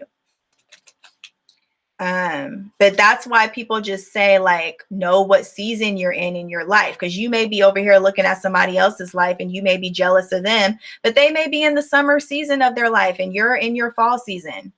And it's just what it is. You have lessons to learn. You have things that you need to let go of. You've already experienced your expansion. Okay. And it's time for you to come back within and do some reflecting. Okay. It's time for you to let go of some things that are no longer serving you. That person may be in a totally different energy cycle. Obviously, they are in a different energy cycle than you. Okay. So everybody has their season. Yours is coming. Enjoy all of them. Okay, so then now we're going to talk about the triple goddess. So I wrote some key terminologies here talking about the triple goddess. Okay, so when we talk about the triple goddess, we are talking about the power of 3. Okay, and 3 is a very, very powerful number. Of course, it's the number of the Trinity. Okay. And also I want to note that feminine is Femi 9. Okay. Did you guys know that? Femi 9, which is the power of 3. Okay. So when we're talking about 3, 3 literally is the goddess's number. Okay. 3 is my favorite number. I have a lot of correlations with 3s. You know how people say things happen in 3s? That's my life. Okay.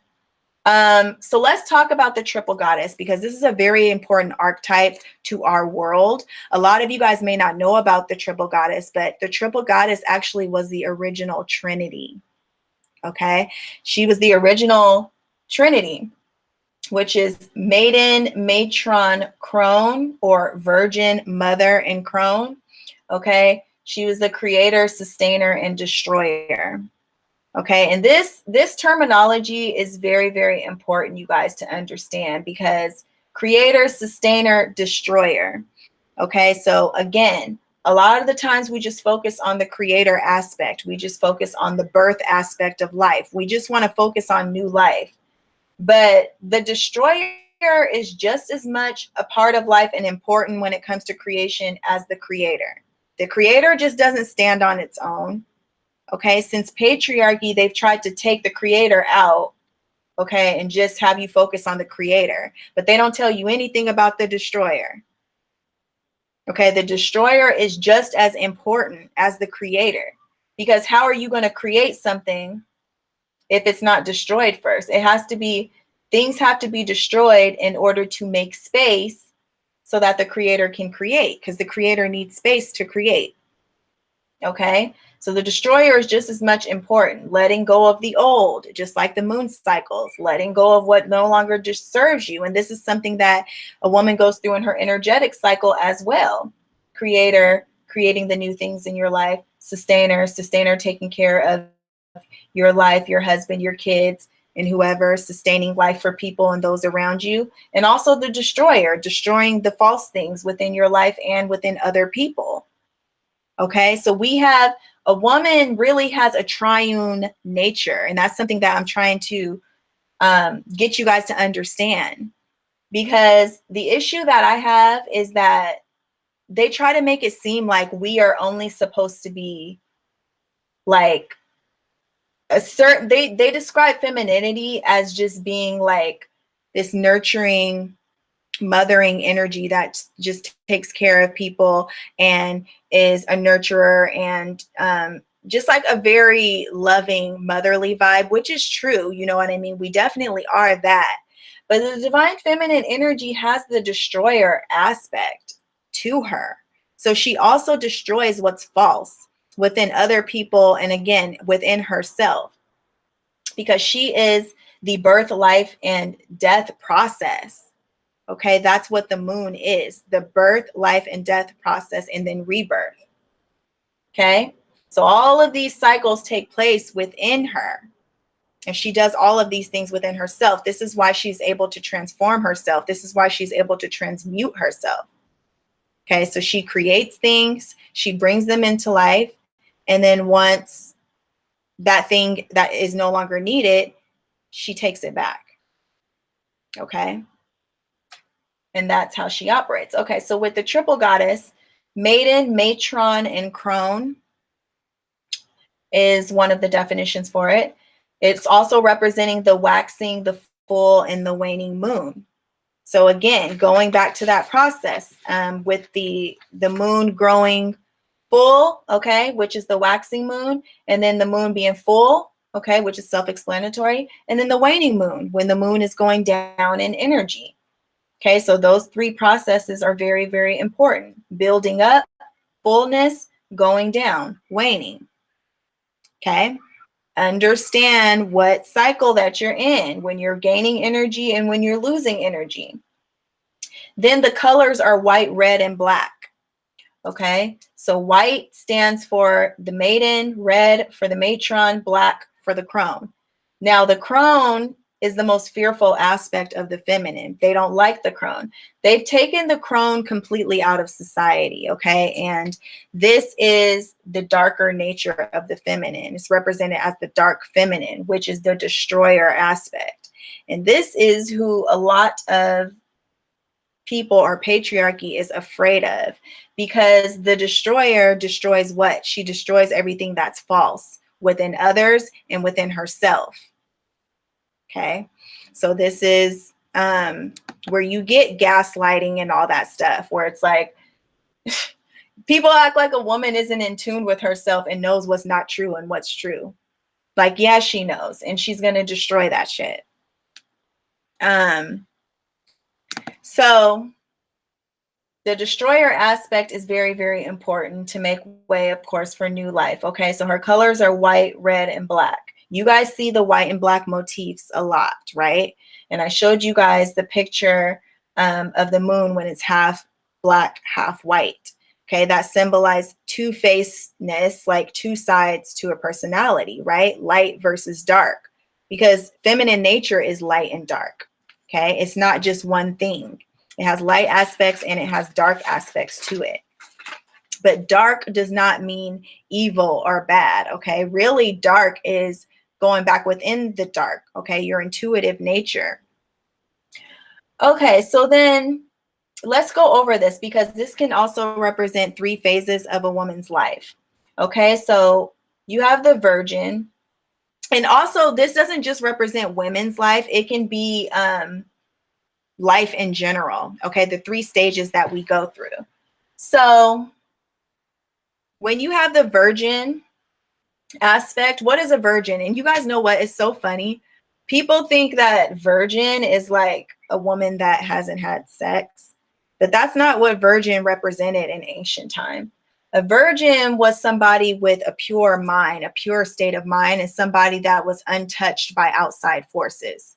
Okay, so this can represent your childhood, okay, because our childhood is when we still have our innocence, where we still see life in a light way.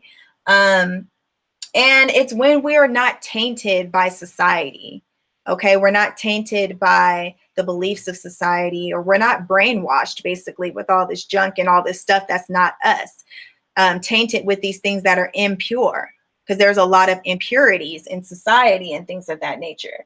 So staying innocent, staying pure, is staying within your natural self, being virgin, being untouched, meaning being the real you, being the real you. Okay, so this is why also Virgos are represented by the virgin, because Virgos are usually people that are very, I like to say they really like stay true to themselves. Like, they're not easily influenced and things like that. And that's because they want to keep up the purity of the self, because the self is pure. When we're children, we're born into this world pure. Okay, we just get tainted by society. Okay, so the virgin, so this is our young life. Okay, innocent, purity, childhood, and also just very like an optimistic energy. We can achieve anything, we can do anything. This is where we think the world is a fairy tale and we can accomplish anything, and we're full of hope and wonder, right? And then we have the mother. Okay, so the mother, this signifies relationships, sex, seduction, and fertility. So this is when we enter into relationships with other people. And also when we start mixing our energy with other people. Because before we were in the virginal states. So it's like we weren't mixing with other people. We weren't, it's my alarm. We weren't mixing energies with other people. So this could be like symbolic, or it can actually represent sex, like having sex with somebody. Seduction, fertility. So this is like having children, getting married, and just mixing your energy with other people. This portion of a woman's life is really about building relationships, whether it's relationships with your children, relationships with your husband, and blending your energies with other people. So this is a time of a woman's life when you're really giving a lot of yourself, okay? And you're offering up your energy for other people, okay? So this could be, again, aligned with the sustainer, okay? Sustaining other people, making sure they're good. This is a very selfless time too. And then you have the crone. Okay, so the crone can represent like the old lady, or when a woman gets up in age. Okay, and then this also represents the dark moon. So again, the waning moon is associated with the crone. The full moon is associated with the mother. Okay, the fullness of life, giving fully of herself. And then the waxing, when it's growing, that, or yeah, like the little bit of energy when it's growing, represents the virgin. Okay, when she's coming into life, anything is possible, anything can happen. Okay, and then when you're in this state, yeah, anything can happen, anything is possible. So you're thinking, oh, I can be this when I grow up, I can create this, I can do anything I want to do. It's a very optimistic type of energy, okay, associated with the waxing moon. Okay, so with the crone, this overall just represents mystery, letting go, facing the truth, and wisdom. Okay, so this is why older women, they tell it like it is. Okay, they're very direct, they're very straight with you. They've seen a lot in life, they've had a lot of experience, and because of that, they overall know a lot more than you or the average person or somebody that's younger than them. And they're also facing a lot of things in life, sometimes a lot of darker things. Like this is the phase when you may start to see people die around you or lose their lives around you. Maybe your husband passes away or your family members start to pass away. So you're being forced to let go of a lot of these relationships that you have and a lot of the things that you were dependent on before. Okay, so this is also when a woman becomes a lot more stronger. She has a lot more inner strength because she's having to let go of all these people and relationships and things were no longer there. And also it could be that she's not the center of her loved one's lives anymore either, because with the full moon, it's a full moon, okay, with these two on the side. So it's like with the mother, she's in the middle of everything. She's the center of everything. She's the center of her children's life. She's the center of her husband's life. She's the center, of everybody's life, right? But with the crone, when things start dying away, like, you know how a lot of older people like complain about people forgetting about them or people not calling them, their kids not coming to see them as much. They're lonely, they're this, they're that, So that's a part of the crone phase and also a part of the waning moon. Okay, your influence is dying down a little bit. You don't have the same effect on everybody that you did before. Okay, and that's why I said facing the truth, but then it also has to deal with wisdom, because when a woman gets older into this age, she's seen a lot of things. She's seen those cycles of life play out over and over again. So she knows how things go. Okay, so this is just getting preparation for the next transition in the next phase of life. Okay, so we can all relate to these phases within our lives, and we all have to go through these phases. Now, the interesting thing is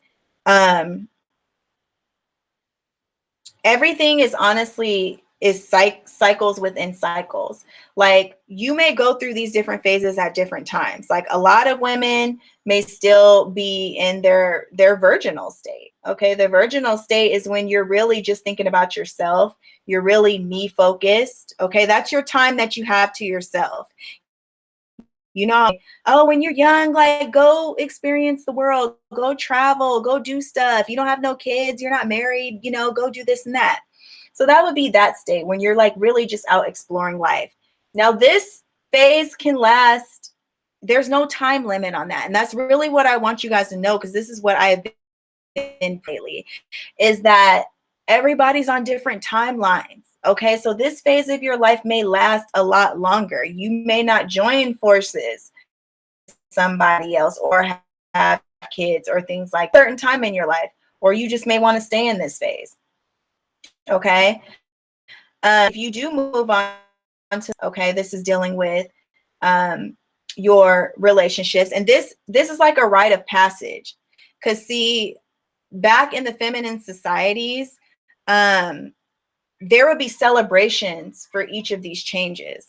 Like when a girl got her first menstruation cycle, it would be like a huge celebration, okay, and a huge rite of passage with the women, and they would do certain ceremonies and things like that. And then when a woman got married or something, that was a huge rite of passage because she was changing from the virgin to the mother. Or when she got pregnant too, that's a huge rite of passage as well.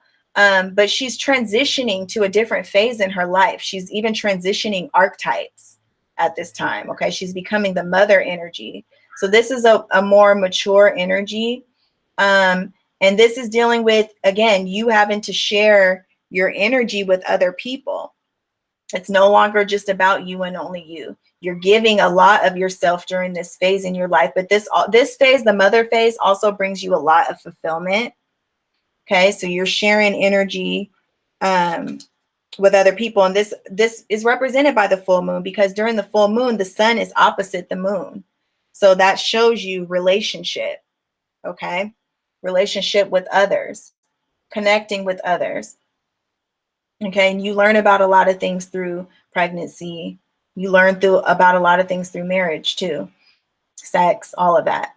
And then the crone phase, okay, that can happen at different times of a person's life as well, depending on what's going on around you, depending on when your kids leave the house, when they're no longer in the nest and they go off and they leave you. That could be something that's a very emotional time for women, when their kids are all grown up and they're leaving and things just start to change. Okay, so these are cycles that we all experience and that we all go through. Okay, is there any questions about that?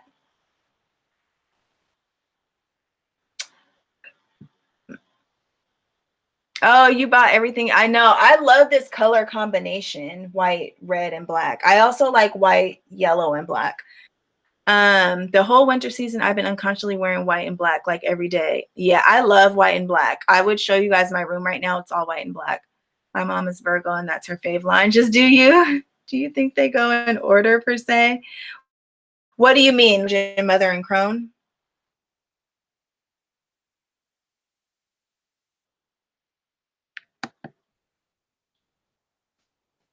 So we are done with this one. Okay. So now we're going to get, guys, into the last segment. Okay, so guys, now I want to talk about matriarchal society. Oh, you're starting life in the, yeah, it is because you're a Scorpio, because you guys deal with a lot of loss and like death situations, not, well, sometimes real death, but symbolic death experiences as well. So that's true. And Capricorns do too. Okay. So let's talk about these matriarchal societies. Okay. So the matriarchal societies were basically centered around lunar consciousness. So you know how this society, you guys, were centered around solar consciousness. Okay, so that's something that a lot of you guys need to be aware of. Like a lot of people get the crazy idea that life has just always been like this and this is just how it's always been. No, the world goes through cycles and changes. Okay, the world is subject to these changes as well. So yes, there was matriarchal societies back in the day, just like there's patriarchal societies now. Okay, but they operated off of the 13-month calendar. Okay, so they operated literally under the moon cycles. Okay, So again, the moon is associated with timekeeping. The moon and Saturn are both associated with time. Okay, the moon is a 28-day cycle. Saturn is a 28-year cycle. Saturn operates just on a bigger cycle, but they both are around 28 days, which should tell you that Saturn has a lot to do with the divine feminine as well, and is very much linked with the moon. Okay, also, back in the day, you guys, they were moon sign dominant. Okay, they obviously, the moon was like their main planetary, or the planet that they focused on the most, even though it's not a planet. Okay, so whatever it is, you would be more associated with your moon sign than your sun sign back then. Okay, so that may be why a lot of you guys feel more like your moon sign than your sun sign. I know I do. I definitely feel like more like my moon sign than my sun sign. And also, there was a thing where if you were a woman, you would identify with your moon sign, and if you was a man, you would identify with your sun sign, which definitely makes more sense. Okay, so that's just something to think about. Okay, so this is very interesting, and this is like my favorite part of the lesson, because I'm like, I love this, and you guys are gonna be able to take this and use this in your life. Okay, so let's talk about these moon cycles and these planetary lessons. Okay, so yes, every month, you guys, the moon cycles, when dealing with astrology, every month the moon is teaching you a planetary lesson. Okay, that's what's going on when we say the moon, a new moon in Taurus, okay, or full moon in Scorpio. Okay, you are going through planetary lessons every month, dealing with the theme of that month. Okay, so if we're in Taurus season, we're going to be dealing with Taurus energy and lessons around Taurus energy. When we're in Gemini season, we're dealing with Gemini energy and lessons around Gemini energy. Okay, so every month, each zodiac sign has this new moon, and then the opposite sign has this full moon in that month. Okay, so everything happens in 6-month pairs, okay, dealing with these moons. Okay, so each month has a theme. So I'm just going to give you guys an example, right? So let's just start with Taurus season. Okay, so since we're in Taurus season, the collective planetary lesson for that month is dealing with Taurus energy. Okay, so it's going to be dealing with our security, our material security, our financial security, how we gain income in our life. This is going to be something that is going to be on our mind, whether you're conscious of it or not. Most people are unconscious of these things. But if you go back and you think about it, you will notice that, yeah, I was thinking about how I can make new streams of income around the new moon. Okay, so when the new moon happened in Taurus, that is when we were consciously or subconsciously planting seeds to generate more income and stability into our life, because that's what Taurus represents. Okay, so everybody, whatever frequency you were emitting at that time, the new moon is what? The time of the empty womb. Okay, new moon, empty womb. Just remember that. Okay, so at that point in time, intentions for anything that had to deal with Taurus energy, which is the stability and stuff that I just mentioned. Now, you're not going to see that come into full manifestation until 6 months later at the Taurus full moon. The Taurus full moon is going to happen during Scorpio season. It's opposite sign.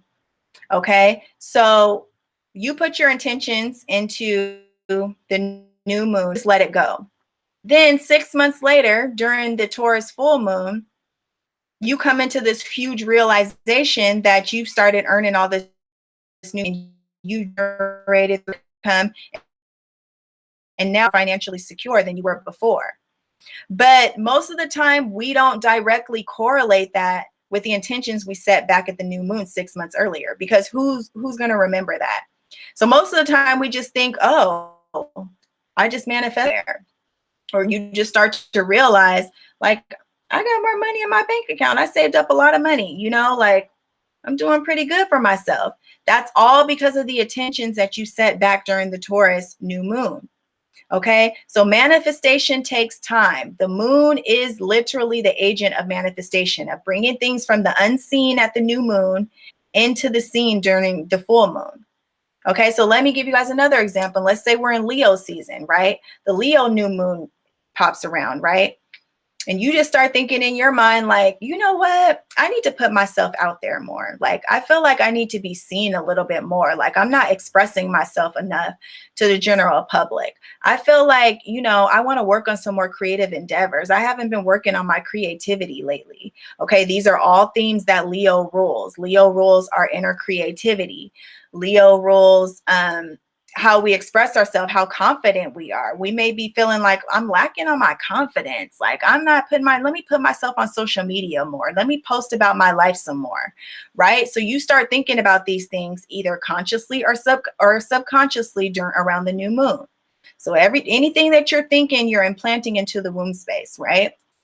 So then 6 months later at the Leo full moon during Aquarius season, because Aquarius is the opposite sign, all of a sudden you start getting all this public recognition. People are hitting you up on social media. People are saying they like your pics.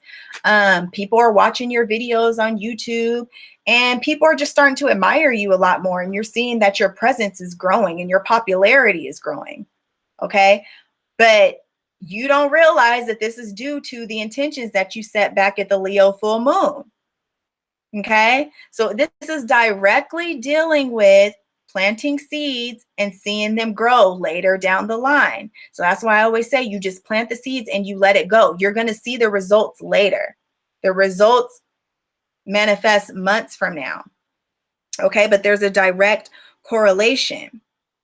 Okay. And so that's kind of how you tie astrology into it. Okay, so this is why it's so important, why you guys see these videos on YouTube where they're telling you to set your intentions at the new moon.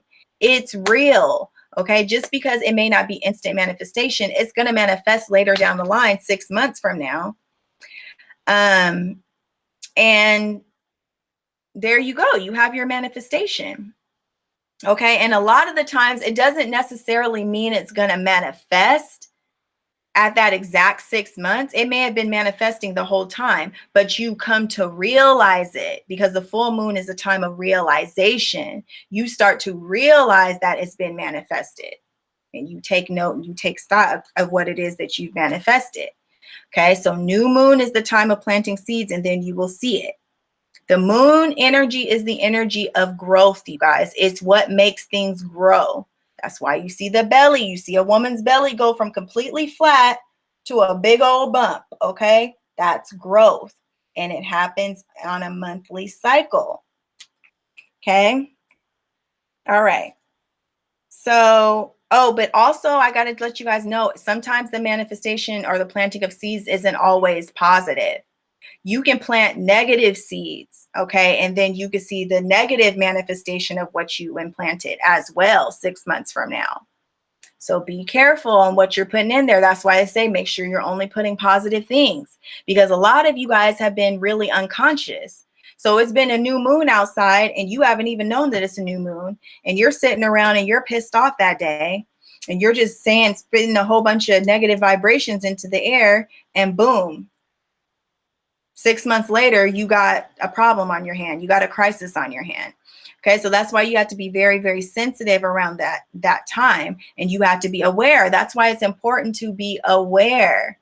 This is how other people they have it up on you, because you don't know about these energetic cycles and the energy that's in the atmosphere and what you're creating at a certain time. People don't pay attention to when it's a new moon outside to know that what they're implanting or putting into the atmosphere is going to affect them 6 months from now. They don't know that. And this is why I'm teaching you guys this class, because it's very, very important to know what you're doing. All right, so set your new moon intentions, okay? Eclipses. All right, now this is one of my favorite topics, all right, because we got 3 eclipses coming up this summer, you guys. So this is perfect time to find out about this. Okay, so eclipses signifies huge changes, and most of the time is forced change. Okay, so to me, I look at eclipses as like the cosmic cleanup crew.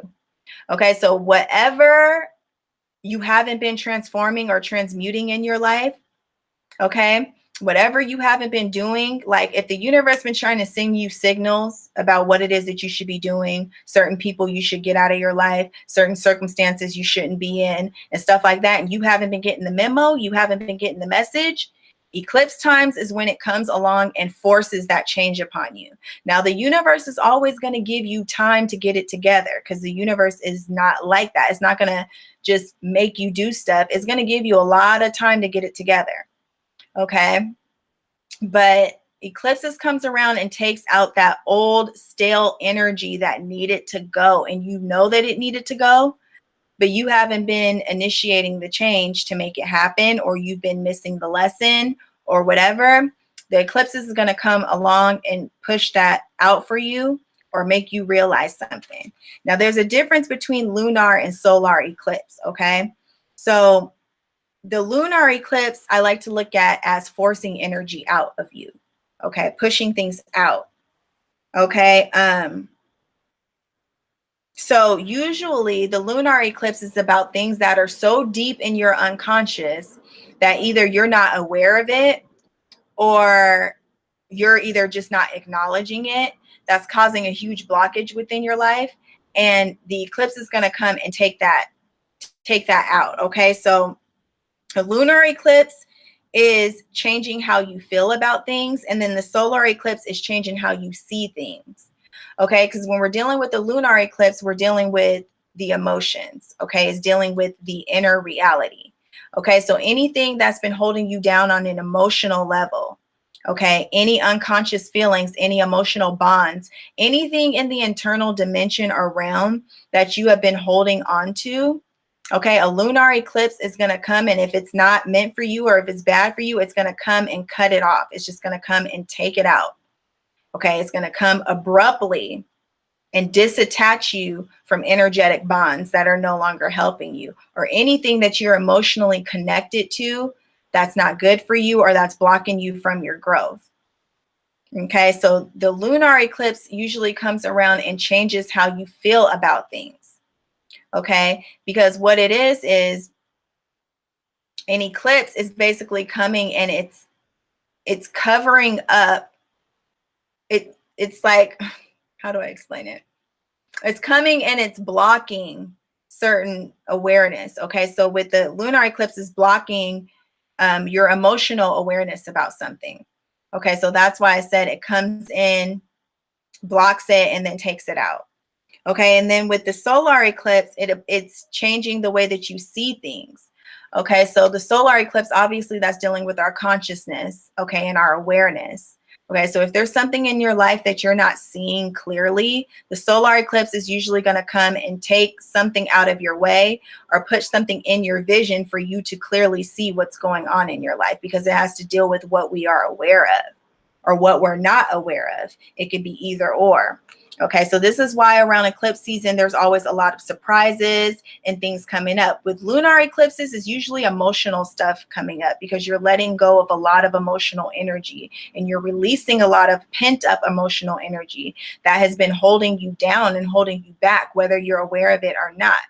Okay, so that's why people are usually extremely emotional around the lunar eclipse, may even be crying a lot, may be emotionally on edge, because a lot of the times you unconsciously don't want to let go of that baggage that you have. Okay, so you may be fighting with yourself not to let go of it, even though you know it needs to come out. Honestly, you guys, that's like an exorcism. Like, honestly, the lunar eclipse is like a damn emotional exorcism. Okay. And this is why people go so crazy around the eclipse.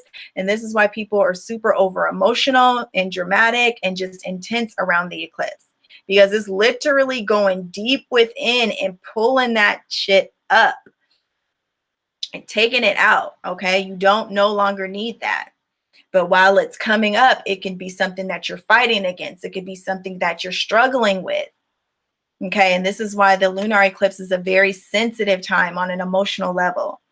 And then with the solar eclipse, it has to deal with the way that you're looking at things and the way that you see things. Because with the solar eclipse, it's blocking the sun. Okay, and the sun is our awareness. Okay, so it's like taking something, flashing it over your eyes, and then opening your eyes again, and you see something completely different. Okay, that's literally what is symbolized within the sky. Okay, because the moon comes and it completely covers the sun. Okay, and so with that, it's like darkness, and then you open your eyes and you're seeing something totally different than what you were seeing before it covered your eyes. Then you start to look with new eyes and you're like, what? Like, what was I thinking? Or I was not seeing that. How come I didn't see that? This is why eclipses can be so shocking to you, because you could be like, how did I not see this the whole entire time? This has been right in front of my face, but I didn't see it. I didn't have the awareness about it. And this is why a lot of relationships break up around eclipse season, for those two reasons. Okay, for the emotional aspect around it with the lunar eclipse, like if it's something that has been emotionally draining you or holding you down in a lot of ways, that can finally be taken from you. And a lot of relationships just get cut off around that time. Or with the solar eclipse, again, it's like a veil is lifted from your eyes, and it's like, what? Like, I was not even looking at this clearly. I was blind, but now I see, is the energy of the solar eclipse. So really pay attention around these times, because it can be a life changer, and it can put you on a totally different path than what you were on before. Okay, and they can go either way. Like, a lot of people like to look at lunar eclipses as being bad and solar eclipses as being good, but no, it just really depends. Because since the solar eclipse is changing the way you see things, it can change for the good or the bad. It can change for the good because it can make you start seeing things in a new light, a more positive light, and seeing opportunities that are available to you, and seeing things, seeing ways that you can go that you never thought of before. But it can also work in the reverse, because it can cause you to start seeing things that you don't like, that you didn't know were there, and start making you look at things, situations, and people in a new light that makes you want to separate yourself from those things or not be around those things anymore. And then same thing with the lunar. If you're letting go of something on an emotional level, it may be something that's been blocking you from moving forward in life. It may have been something that was holding you back emotionally, okay, and metaphysically, that needed to be removed. And so in that way, once it's removed, you have a clear road to just go straight ahead. And now you can move on with your life with lighter energy and more freedom. Okay. Or it could be something that you've been holding on to for so long that you never wanted to let go of, that's bad for you. And this could be anything. It doesn't just have to be a relationship. It could be a career. A lot of careers end around a lunar eclipse. People get fired from their jobs around the lunar eclipse. But it may have been something that was holding you back from your true potential. Relationship, job, friends, anything. That could be removed from your life, even though you may be holding on to it for dear life. But once it leaves, right, you'll realize later down the line that that needed to happen. Okay, so eclipses always, you can always, as we're going on, like, just remember all the dramatic events of your life. Remember all the most dramatic times, and I can almost guarantee you it was around eclipse season. Okay, they're big culminating events. Okay, and things, it's stuff when things just happen abruptly and just happen out of the blue, and it's like a final breaking point. There's no more coming back from that, because it's like you see things in a totally new light. You're not the same, you're changed. Okay, or you're emotionally, you've emotionally released something that was no longer serving you. Okay, so it's like forced transformation on you in order for you to move forward. So I honestly, low key, I do look forward to eclipse season, but it's like I hate it at the same time because the energy is so intense. But I like it for the amount of change and realizations that it brings. So I have a love-hate relationship with eclipses. But yes, we have 3 coming up this summer, you guys. So it's going to be crazy. And there's a Mars retrograde the whole summer and a Mercury retrograde happening in July in the middle of everything. So it's going to be crazy, guys. Okay, so let me go to the chat. This is raising so many veils. What's the next eclipse? Okay, so the next eclipse Okay, so just to give you guys a rundown real quick. Mars goes retrograde June 26th. Okay. Through, is it August 27th? I think August 27th. The whole summer, Mars is retrograde, guys, in Aquarius. Okay. July 12th, there's a solar eclipse in Cancer. Okay. I believe at 20 degrees. July 26th, Mercury goes retrograde. July 27th, there's a total lunar eclipse in Aquarius. Mercury goes retrograde the 26th, total lunar eclipse the 27th. July is going to be nuts. That's why I'm taking my birthday vacation in June, because I already know July is going to be crazy. Okay, then a solar eclipse, August 11th in Leo. So they're all within like 2 weeks of each other, you guys. Are you guys ready for this? And if you're a Leo, Aquarius, Cancer, or Capricorn, you're going to be right in the middle of all of this. Right in the middle, center stage. I'm going to be center stage, and whoever else got Aquarius, Leo, or Capricorn energy is going to be center stage, okay? So a lot of transformation is coming this summer, you guys. Anything that you've been wanting to get rid of in your life, you will have a cosmic helper. All right, so be prepared for that. And do you guys have any questions for me? Any questions? Any questions? Put them in the chat. Put them in the chat.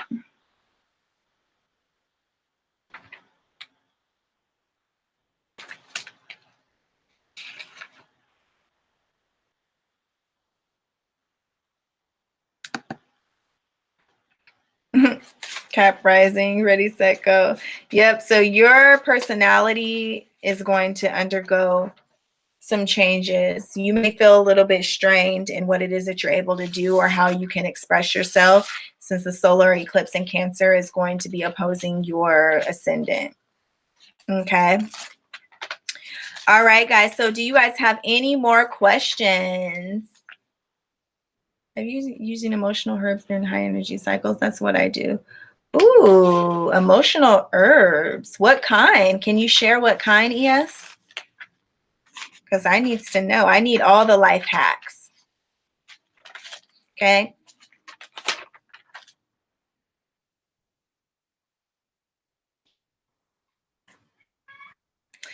Okay, wait. She said, I'm Aqua Sun, Cap Moon, in Leo. Oh, my Lord, girl.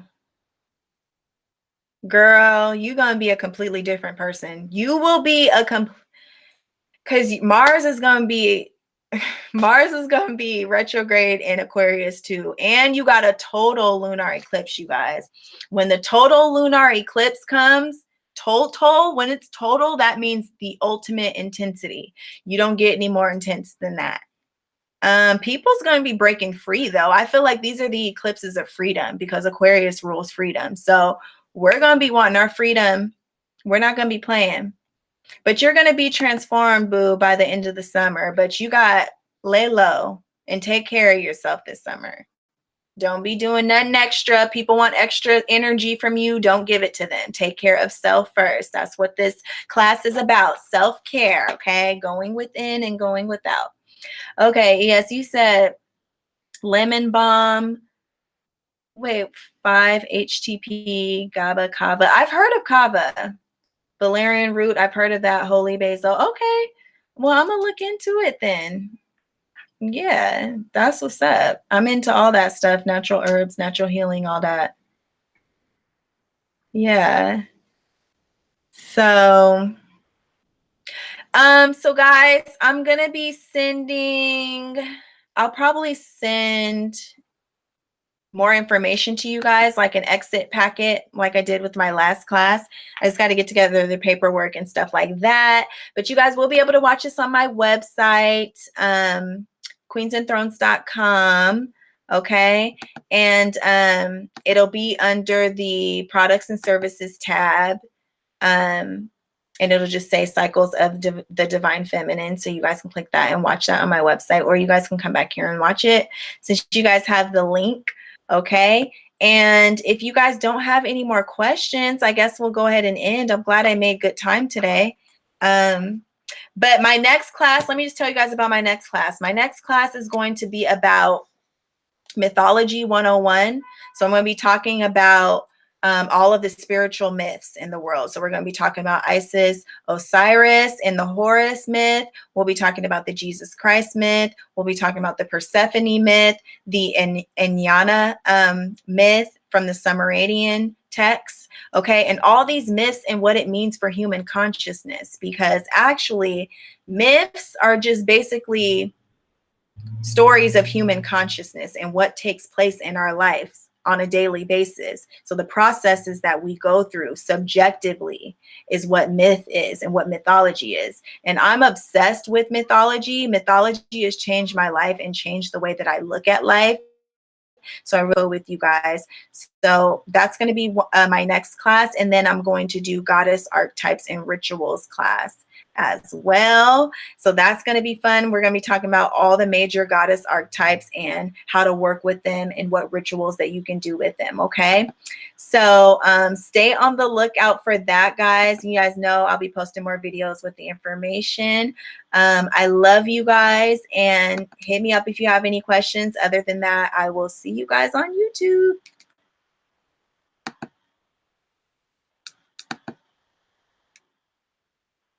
You're welcome.